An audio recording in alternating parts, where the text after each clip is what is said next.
I can remember, I think I started in the industry. I answered an advertisement in the newspaper in 2002 when that was still a thing for carpet cleaning at the Yellow Company. And I can remember getting introduced to IAQ magazine, which was the big paper, and then Cliff Zlotnick's IAQ radio. I read an article, I think it was Michelle Blevins and Pete Consigli wrote together, and it started to address some of the history of the industry. And it referenced Pete Consigli's founding fathers article from CNR magazine in 2007. And so I got introduced to Lloyd Weaver, Marty King, Cliff Zlotnick, and Claude Blackburn, and Pete Consigli.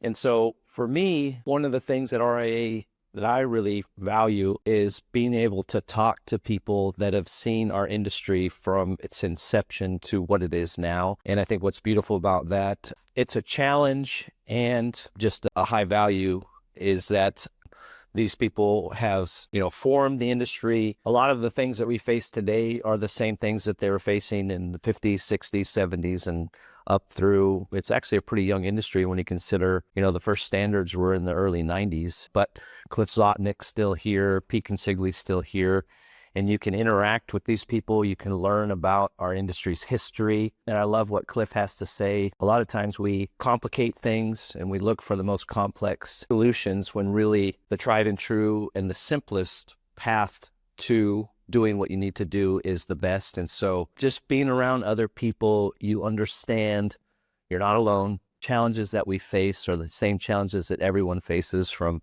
where I am in Washington to, contractors I've met in New Hampshire and Illinois and Alabama and Colorado, all over the world. There's people from Canada, people from Australia, and those kinds of things. So you understand you're not alone. You understand the challenges are the same, because it's really important to network with people in your own market, but it's also great to have people that you can call that aren't in your market. They're not a competitor, and you can just ask them questions, and subject matter experts. You say, I've never faced this challenge before. How have you approached that? And so that's what I value about being a member of the RIA.